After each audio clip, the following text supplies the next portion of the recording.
what has changed and what will be so different is that the intellectual capital that had been invested in the whole backstop had really come from the UK side. We were committed to it. We actually helped to invent it. We were the authors of our own incarceration.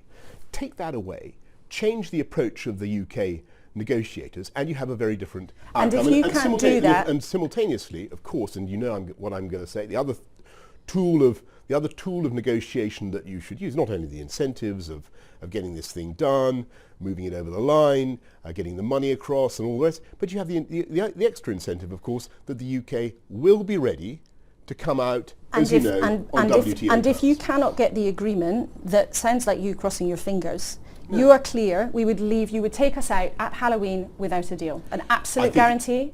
You have to be, of course. My pledge is to come out of the EU at Halloween, on the 31st of October. And the way to get our friends and partners to understand how serious we are is finally, I'm afraid, to abandon the defeatism and negativity that has enfolded us in a great cloud for so long, and to prepare confidently and seriously for a WTO or no deal outcome. Now, you've got to understand, Laura, listening to what I just said, that is not where I want us to end up.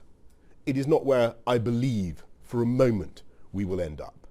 But in order to get the result that we want, in order to get the deal we need, the commonsensical protraction of the existing arrangements until such time as we have completed the free trade deal between us and the EU that will be so beneficial to both times. The commonsensical thing to do is to prepare for a WTO exit. Now, but unless you can get that happens, deal... by March the 29th, a huge amount of work had been done, and we had made great progress. There are still, as you know, some areas that need to be completed, some things actually where the kind of level of preparedness has slightly sunk back. And Boris Johnson, would you really be willing as Prime Minister to face the consequences of no deal, which could mean crippling tariffs on some businesses, it could mean huge uncertainty over what on earth happens at the Northern Irish border, it could mean huge uncertainty for people's livelihoods and people's real lives. Now, in the real world, as Prime Minister, I know you dispute how bad it would be, but are you willing to face the consequences of what a no deal might mean for the people of this country? In the real world, the UK government is never going to impose checks or a hard border of any kind in Northern Ireland. That's just number one. Number two, in the real world, the UK government is not going to want to impose tariffs on goods coming into the UK. But it's not just up to the UK. That's right. I'm coming to that. It's not just up to the UK. Of course, that's right, Laura. It's not just up to us. It's up to the other side as well.